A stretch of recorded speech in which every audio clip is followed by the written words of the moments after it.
샬롬, 여러분 주님 안에서 평강을 얻으시기를 축복합니다.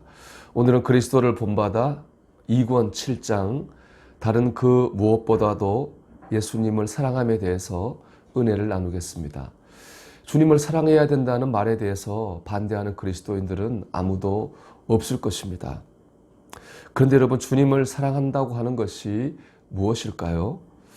오늘 본문은 주님을 사랑하는 것이 무엇인가에 대해서 말씀하고 있습니다.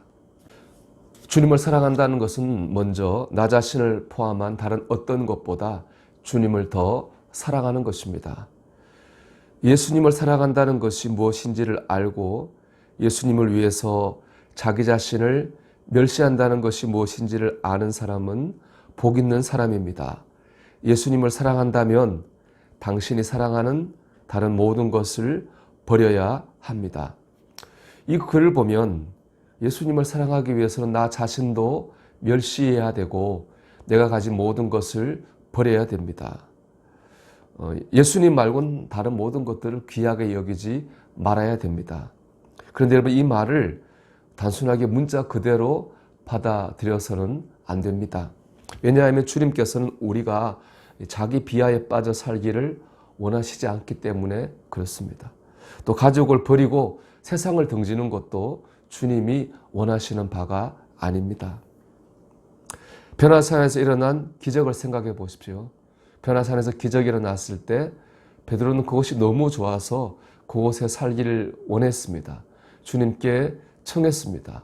그러나 주님은 베드로의 부탁을 거절하시고 세상을 떠나 산을 떠나 세상으로 내려가셨습니다. 세상을 등지고 버리는 것이 주님의 뜻이 아니었기 때문입니다. 다음 구절에 주님의 진심이 나옵니다. 예수님께서는 당신이 다른 어떤 것보다도 예수님을 사랑하기를 바라시기 때문입니다. 다른 어떤 것보다도 예수님을 더 사랑하는 것, 이것이 주님의 진심입니다. 나를 멸시하고 가족을 버리고 세상을 등지는 것이 아니라 나나 가족이나 세상보다 주님을 더 사랑하고 귀히 여겨야 됩니다. 이는 우리가 승리하는 영적 비결이기도 합니다. 여러분, 나를 죽여야지 한다고 해서 그 순간 정말 내가 죽어지나요? 아니죠. 죽은 듯 한데 또 살아나고 또 살아나고 다시 살아납니다. 주님을 사랑하는데 장애가 된다는 것을 깨달았다고 해서 그것들 어느 한순간 버려질 수 없는 것들, 우리 버릴 수가 없습니다. 주님을 더 사랑해야 됩니다. 이전보다 더 사랑합니다 라는 찬송가 가사처럼 주님을 더 사랑해야 되겠다고 결심해야 됩니다. 그러면 빛이 어둠을 몰아내듯이 주님의 사랑이 나를 낮추고 죽이게 됩니다. 잘못된 집착이나 욕망을 이기게 합니다. 제 고등학교 친구가 대구에서 사업을 했습니다. 고등학교 때는 찬양 인도도 하고 열심히였는데 고등학교를 졸업하고 군대 갔다 오가는 과정에서 교회와 멀어지게 됐습니다. 만날 때마다 교회 나가라고 권면을 했습니다. 그 친구는 그런데 내가 지금 사업하느라고 그리스도인으로서 먹으면 안 될 것도 먹고 가면 안 될 것도 가는 그런 더러워진 상태인데 이 상태에서 교회 나갈 수 있겠느냐라는 말을 했습니다. 저는 교회는 깨끗해진 다음에 가는 것이 아니라 깨끗해지기 위해 가는 곳이라고 말했고, 또 하나님께 은혜를 받아 주님을 더 사랑하다 보면은 그런 세상 것들이 멀어지게 될 것이다, 그렇게 말하면서 그 친구를 권면했습니다. 하나님께서 때가 되어 신비한 방법으로 그 친구를 다시 교회를 부르셨는데요, 참 감사한 것은 그 친구가 교회를 다시 다니면서 세상 것들을 다 끊어냈습니다. 지금은 목사가 돼서 요양원을 다니며 예배를 인도하는 그런 훌륭한 삶을 살고 있습니다. 이전보다 더 주님을 사랑하기로 결심하십시오. 여러분의 결심이 여러분의 삶을 더 선하고 복된 길로 인도하실 것입니다. 다음으로 주님을 사랑한다는 것은 주님만을 의지하는 것입니다. 살든지 죽든지 예수님을 꼭 붙드시고 그의 신실하심에 당신을 의탁하십시오. 당신이 사랑하는 분은 당신과 당신 자신 사이에 다른 존재가 끼어드는 것을 원하지 않으시고 오직 자신만이 당신의 마음을 차지하셔서 거기에 자신의 보좌를 놓으시고 앉으셔서 왕이 되어 당신을 다스리고 싶어 하십니다. 주님만을 의지하십시오.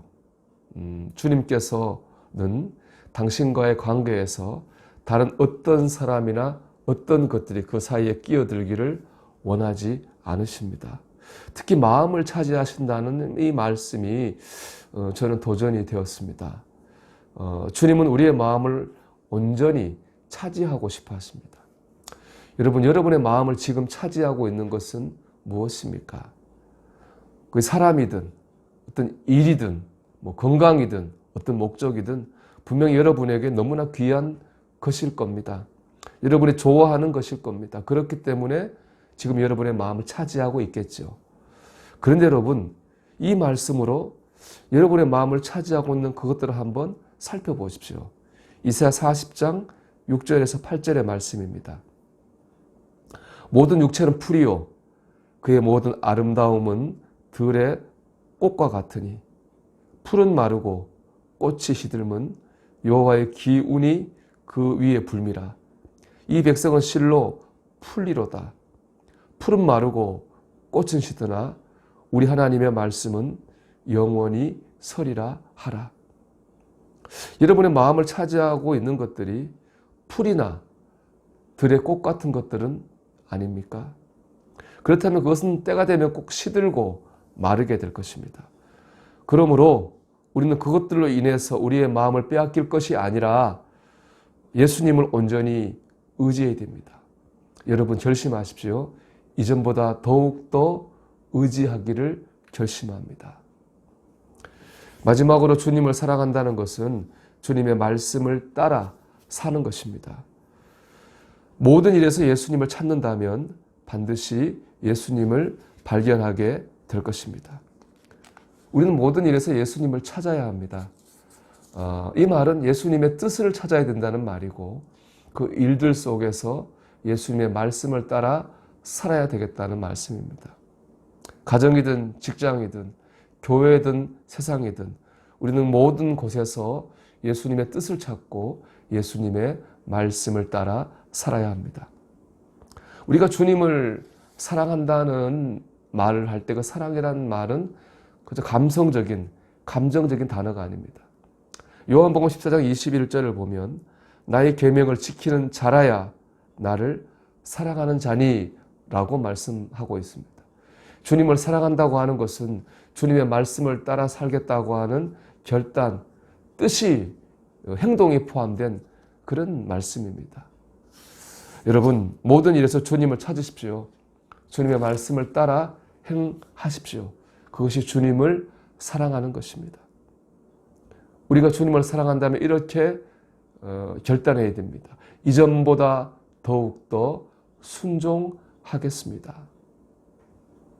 이 한 주간 이전보다 더욱 주님을 사랑하고 이전보다 더욱더 주님을 의지하고 이전보다 더 주님 말씀에 순종할 수 있는 저와 여러분이 되시기를 주님의 이름으로 축원합니다.